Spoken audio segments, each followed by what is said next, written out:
Welcome to the Union Weekly Insider. I'm Andrew Lindy. This is the official podcast for the Union Weekly out of Cal State Long Beach. I'm going to take you behind the scenes and show you what it takes to put together a weekly student publication. I hope everyone enjoyed hearing a bit about me last week. I was very proud of Allison's work on that episode. Now, we're back from Thanksgiving break, and you'll hear a little bit about how some of our editors spent that time. The episode also features interviews with the editors-in-chief of two other on-campus publications, Denny Cristales of DiG Magazine and Micayla Vermeeren of the Daily 49er. That's right, for once, this podcast will be focused on something other than the Union Weekly. Let's start with the Daily 49er.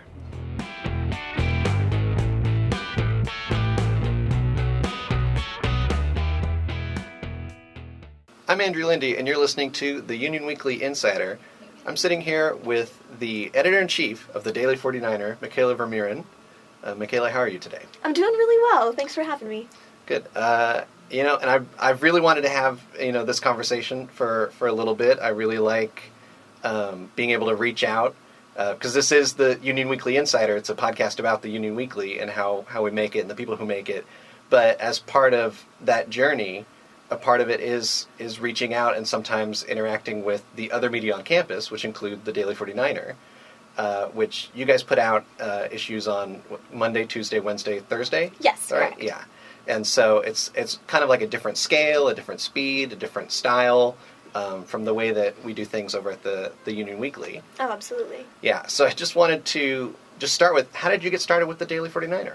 So I first started with the 49er in fall of 2015. I was enrolled in Journalism 310, which is a class called Writing for the Daily 49er. So I started submitting articles pretty early on in that semester. Got pulled on when the news editor actually resigned a few weeks in.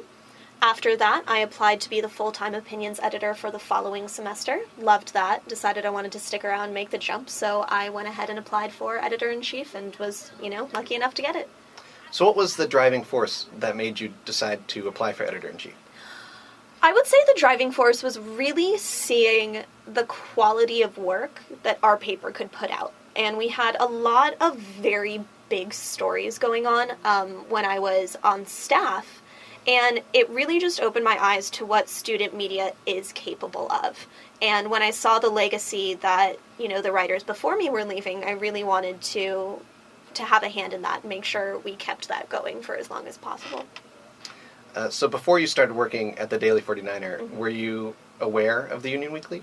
I was vaguely aware of the Union Weekly, vaguely aware of DiG.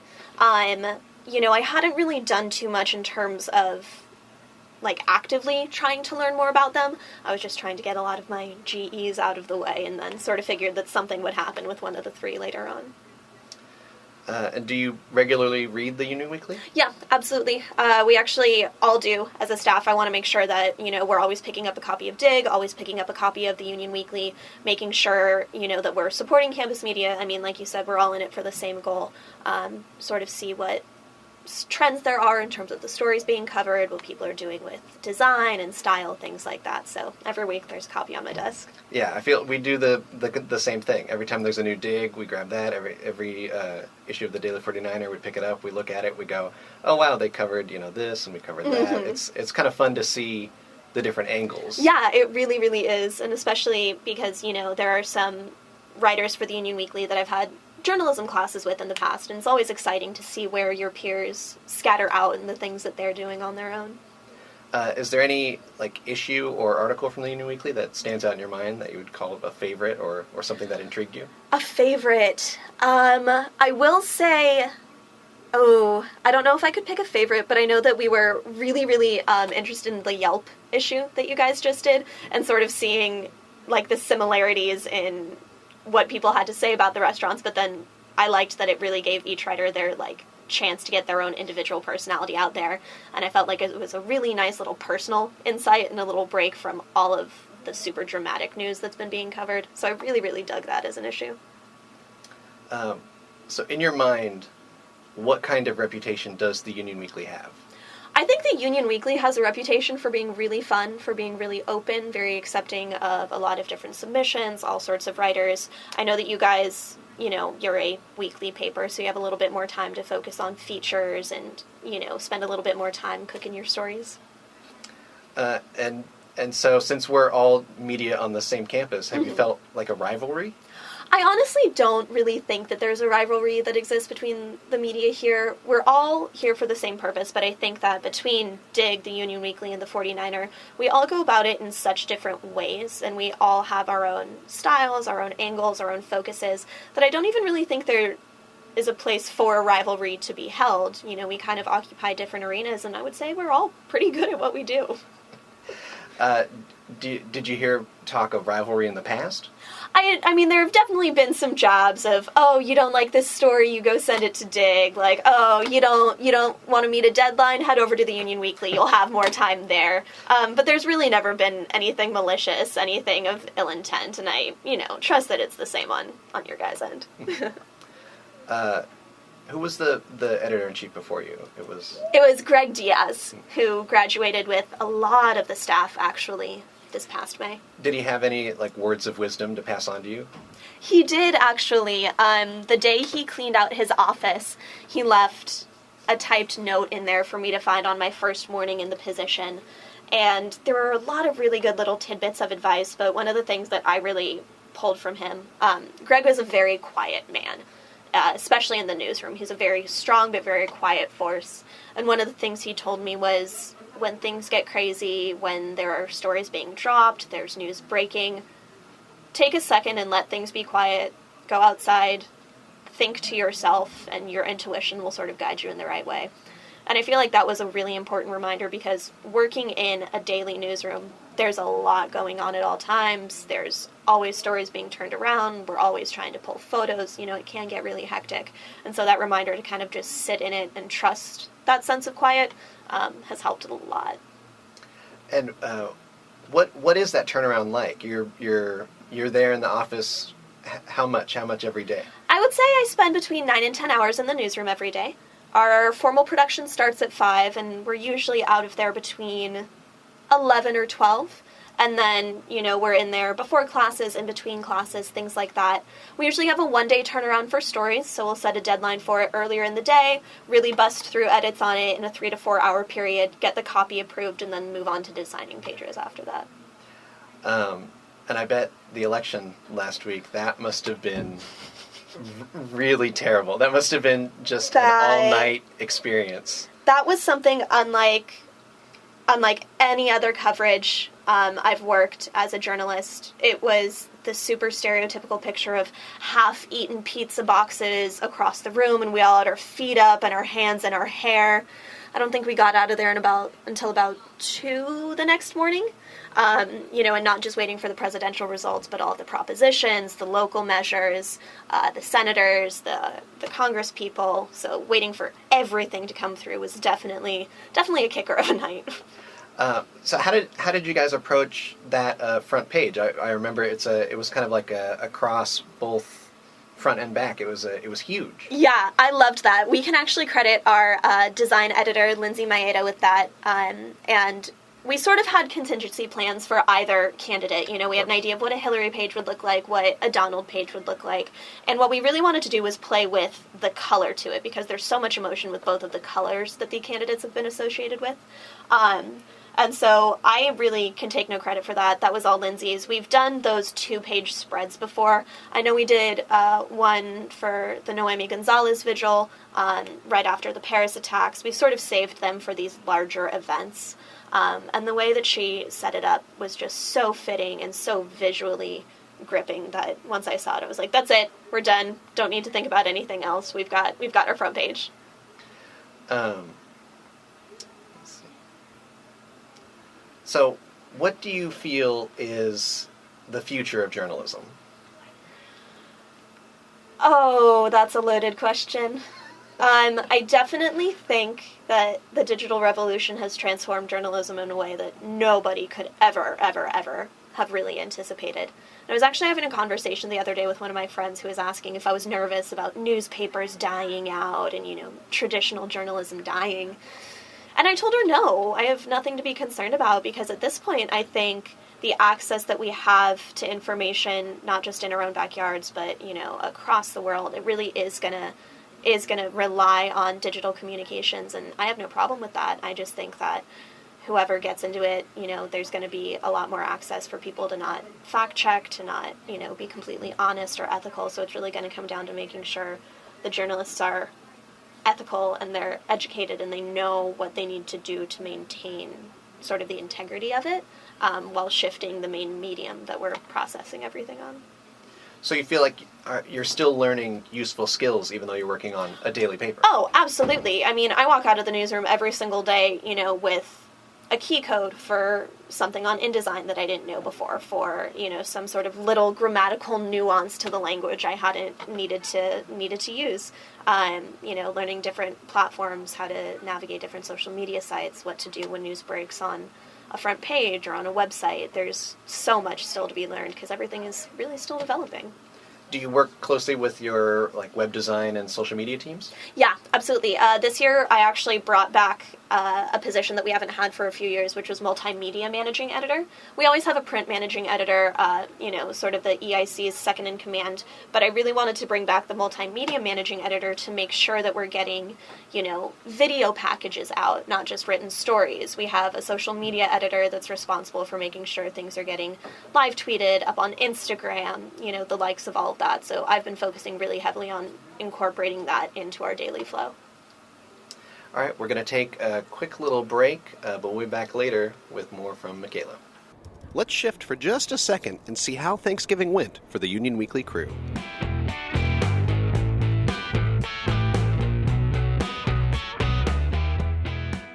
Thanksgiving for a college student can mean not just seeing extended family, but seeing parents for the first time in months.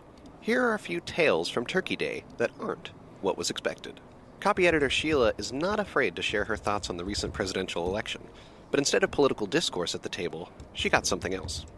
So basically, I spent my entire night cleaning and blah, blah, blah, and then there's this one point where my family's like, oh, Sheila, what are you going to do for your, future, when you graduate? And I was like, well, I want to go on newspaper stuff and, editing because, I love my job and blah, blah, blah. And they're like, oh, really? Yeah. And they're like, yeah, you're a good writer. And I was like, yeah. And then I was like, yeah, I just pitched an issue for Trump. And they were like, oh, really? What did you say? And I was like, my mom literally specifically sat us down the other day and was like, don't talk about politics.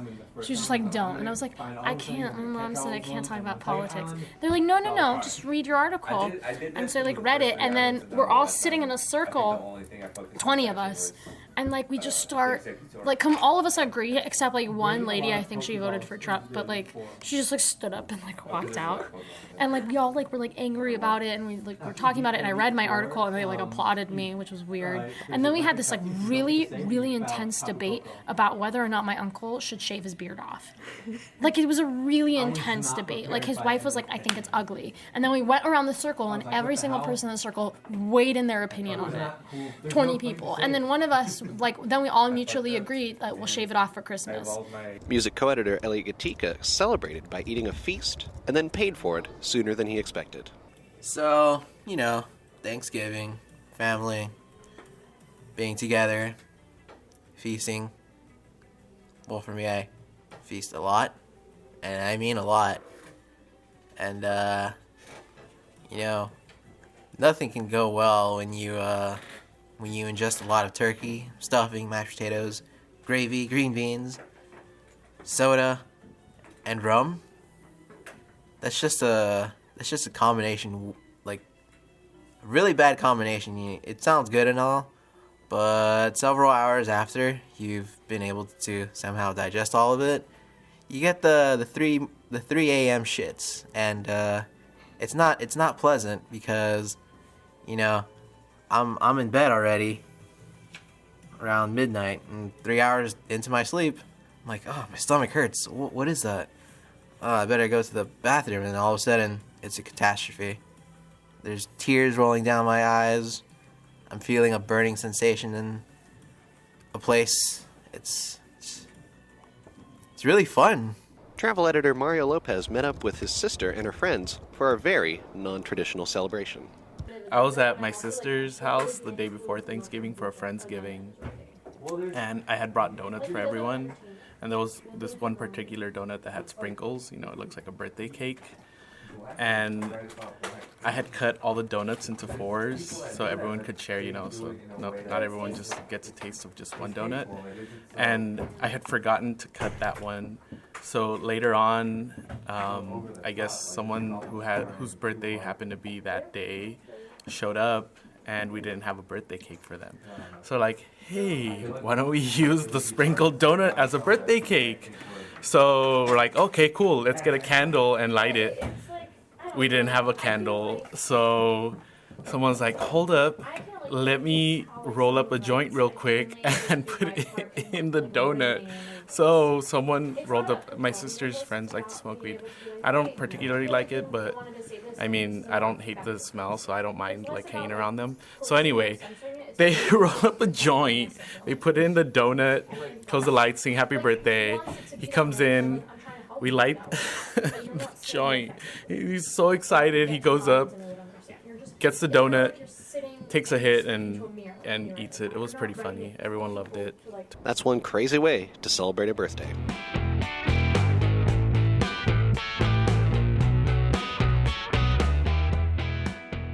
All right, we're back. I'm sitting here with Editor-in-Chief of the Daily 49er, Micayla Vermeeren. Micayla, how do you feel about the fact that since the journalism department, the way that it's laid out, that you share writers sometimes with DiG and with Union Weekly? I have no problem with sharing writers, I guess, as everyone really calls it. I think it's awesome that we have students that want to be contributing to multiple publications. I think it's awesome that there are students who want to have their hands in all these different pots. I just want to make sure that as long as they're honest and transparent about where these stories are going and whether or not they've already been published or if they have expectations for the editing process, as long as we're all on the same page about that, I have no problem with it whatsoever. And did you ever consider spending some time with K-Beach or College Beat or any of the other different media rather than just print? It's always been fascinating to me, but technically I'm not good with things like audio. I'm not good with things like video. I've taken a handful of broadcast courses both in high school and college, and it's just not my beat. I have mad respect for it, especially because I'm so non-proficient in any of it. But I'm a writer at heart. There's ink in my blood, so that's what I do. And so I definitely try to stick a little bit more on that side of the spectrum. Good. And what would you like to be remembered for during your time as editor-in-chief of the 49er? Oh. I would hope that my staff remembers me as someone who encouraged them and pushed them when they didn't want to, knowing that they had a lot more potential. I would hope that my staff feels like they've been given an honest and fun working environment. And then on a larger scale, I want to leave stories that matter. I know that every EIC before me has really pushed to dig up these stories that are hard to tell or that people don't want to talk about or that people don't know how to talk about.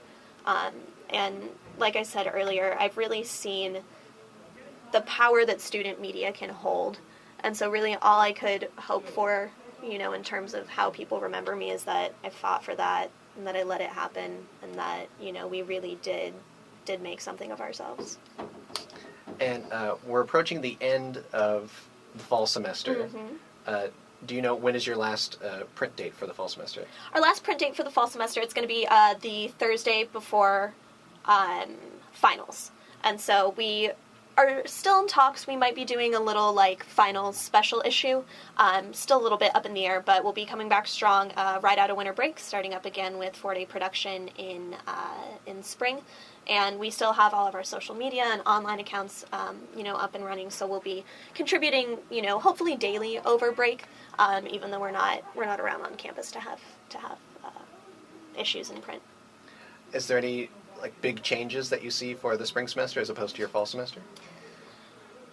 I feel like spring is really when all the big stories come to light. I don't know what it is about it, but just looking at the history of the 49er, over the last 3 years especially, there's always been some big stories that break in spring. I also think that in spring, the staff and the writers have become a little bit more acclimated to the process of writing and getting edited and things like that, but we'll just have to see what spring brings this year. All right, well, thank you so much. Yeah, thank you. It's been a pleasure.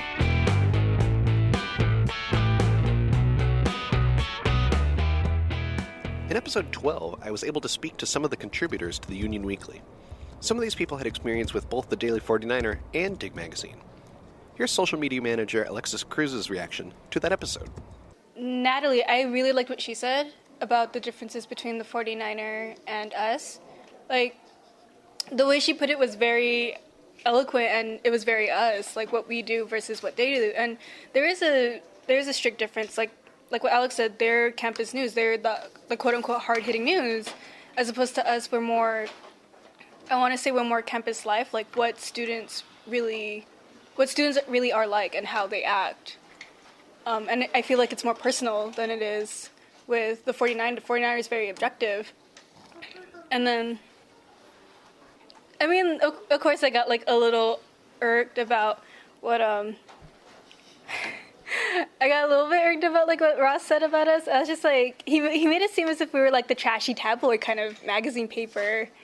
And we're not. Like, there's still subscriptions to people that like those kinds of magazines anyways. Like magazines I would see at a grocery store would be like Us Weekly or something like that. And I don't know if we would be like up to standard of us, but like we're the type of weekly paper that people could look at and be like, oh, this is really interesting because we're well-rounded.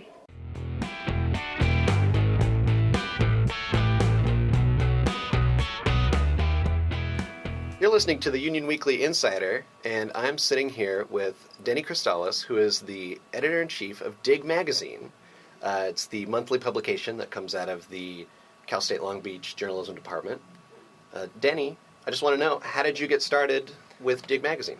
With DiG Magazine specifically here, so at the beginning of this year, it was January last semester, I've really dabbled in a lot of different publications before. I've done the school newspaper at my community college, Cerritos College.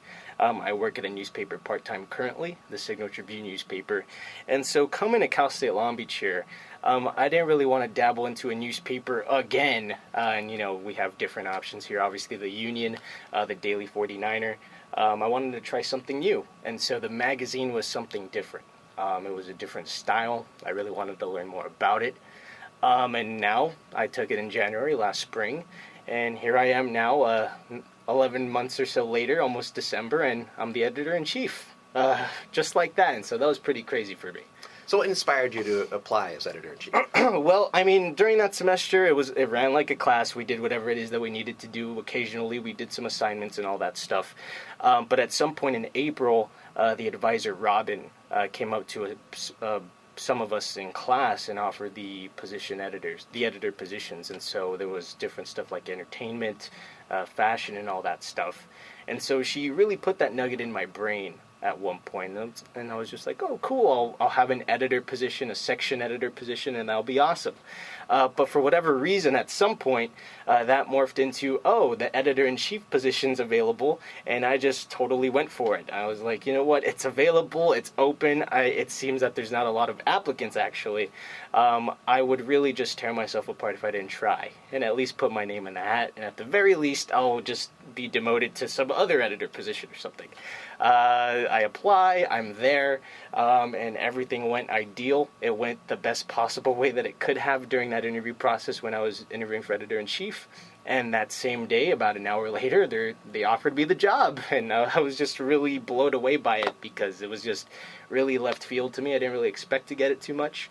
And here I am now as the editor-in-chief, which is just a very thrilling thing to say, and it's been a very thrilling experience as well.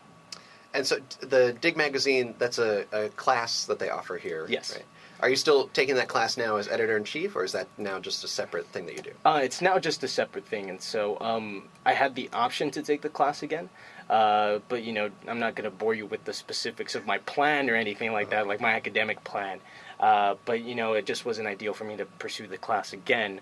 And so I still drop in from time to time. Part of the things that I've been emphasizing as the editor-in-chief was communication. And so I really want to keep tabs with the class there, the students there. And so I drop in from time to time, my cameo appearances, and I, kind of talk about what's happening. And on the side, I'm in my nice, cozy little office, and I'd like to think of barking orders, and maybe they're listening, maybe not. But, the staff's been very helpful.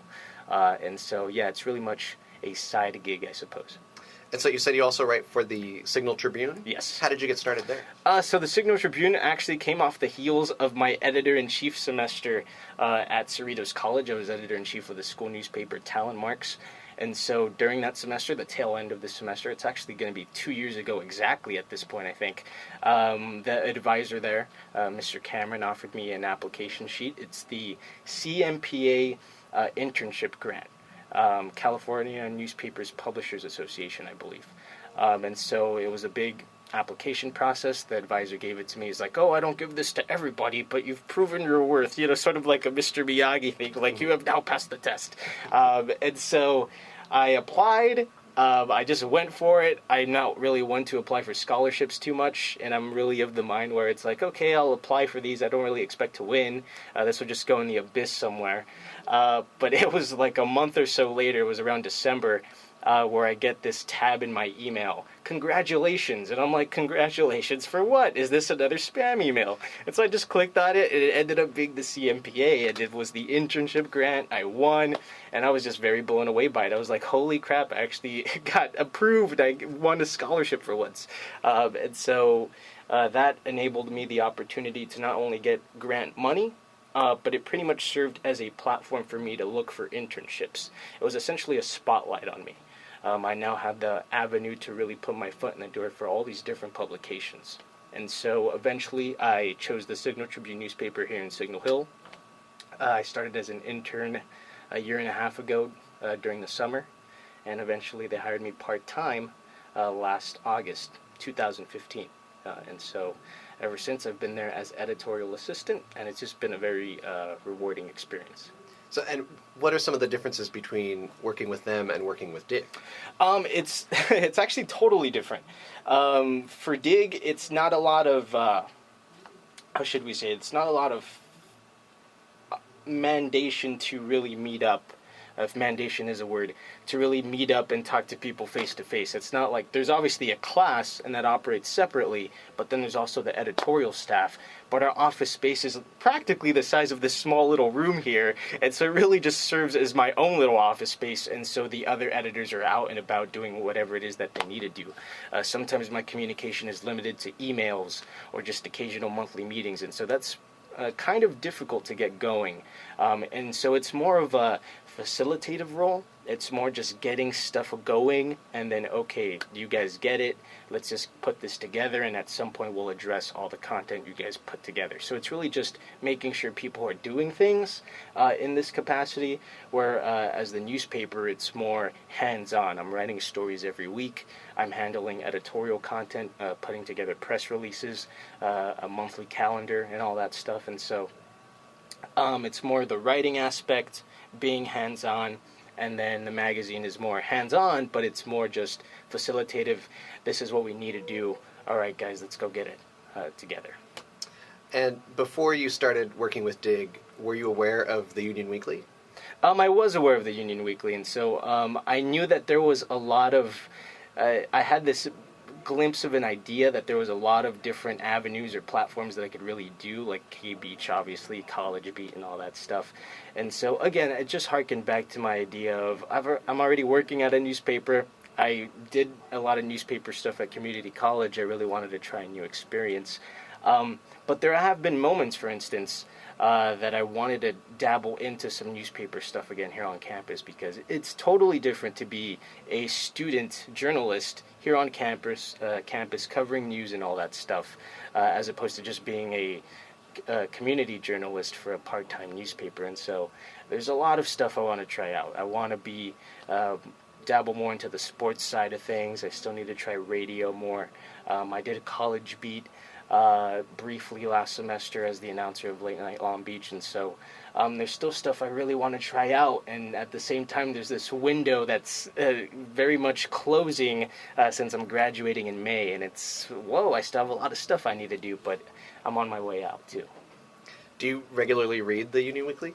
I do not, but do not feel offended because I barely read DiG Magazine. No, I'm just kidding. No, I mean, from time to time I would pick up stuff. I don't really read the Daily 49er that much either, and I could collectively hear like my teachers or anybody that's like, oh God, this guy doesn't know anything. I mean, from time to time, I'm not a consistent consumer, I guess you can say. I do like them on Facebook. I do see the news from time to time.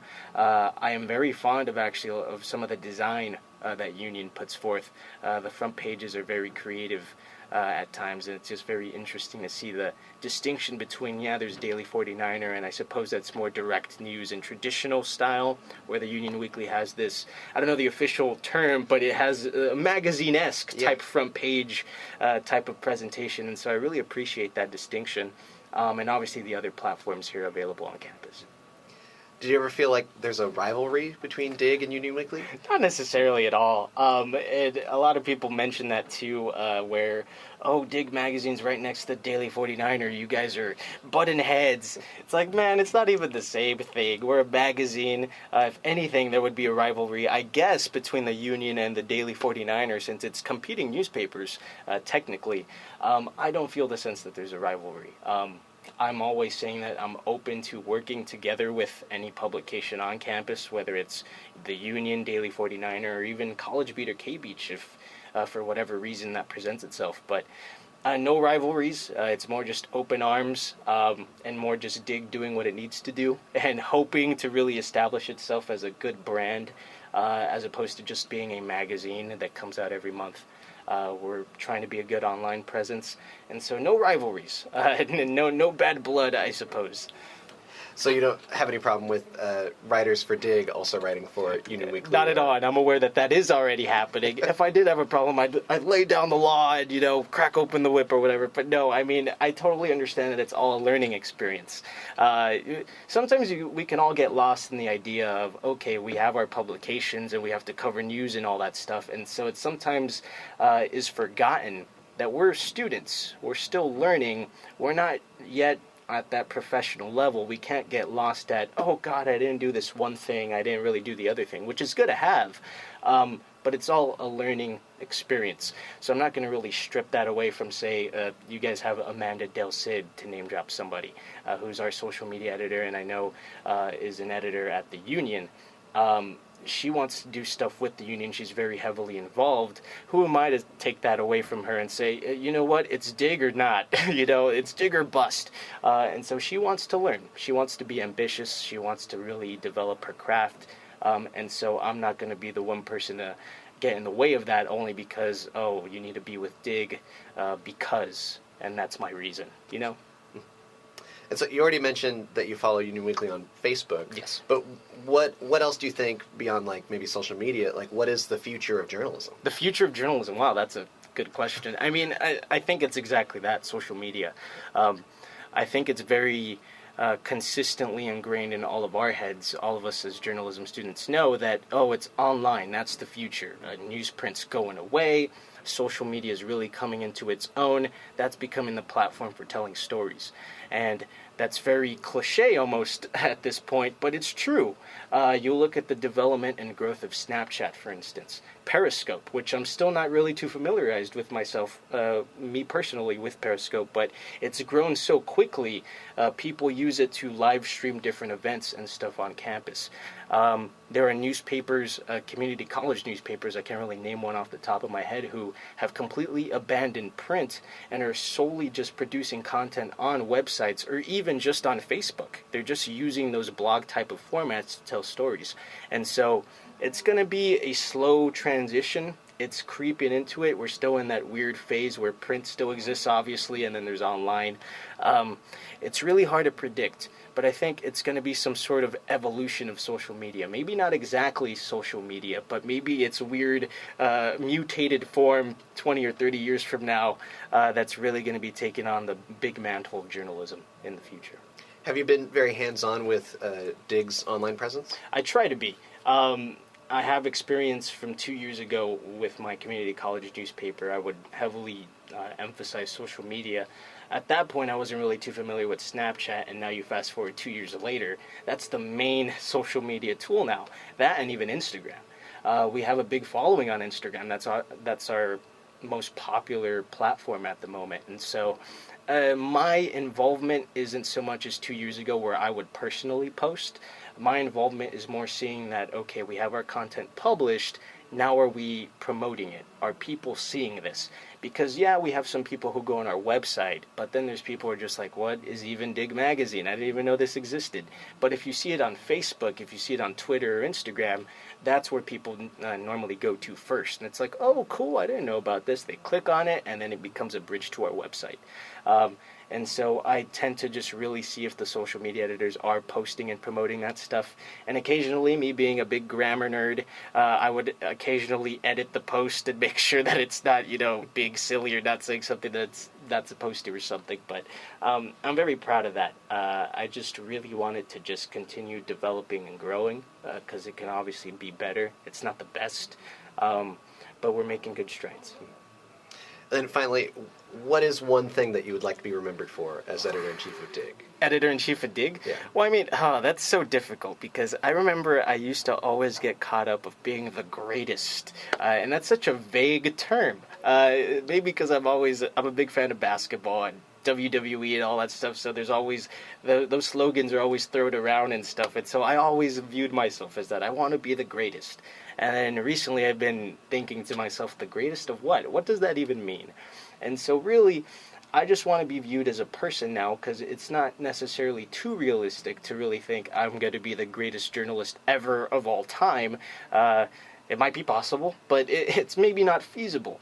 And so I really just want to be viewed as a person who is a hard worker, who's diligent, and who just really tried his best to tell a good story and at least rallied his staff and boosted their morale enough so that they too were inspired to tell good stories.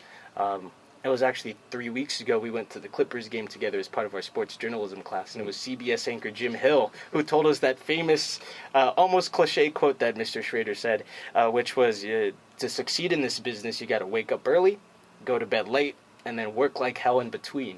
And it almost sounds obvious, but really applying it, that is just the hardest thing to do.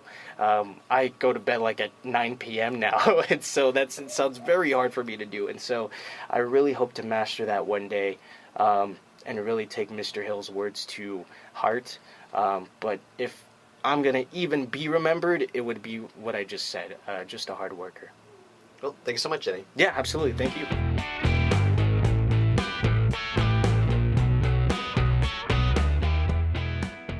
Next week will be our last official episode for this fall semester. Hope you've enjoyed it. Thank you for listening to the Union Weekly Insider. To listen to more episodes, check us out on iTunes or any of your favorite podcast apps. New episodes of this podcast drop every Wednesday during the semester. Special thanks to multimedia assistant Allison Meyer, that's me, for additional editing and recording. Our multimedia manager is Andrew Lindy. Music in this episode is from the YouTube audio library. You can find issues of the Long Beach Union Weekly online at lbunion.com and on Medium. Go to medium.com and search Long Beach Union Weekly. Please follow us on Snapchat, Instagram, Twitter, and Facebook at Union Weekly.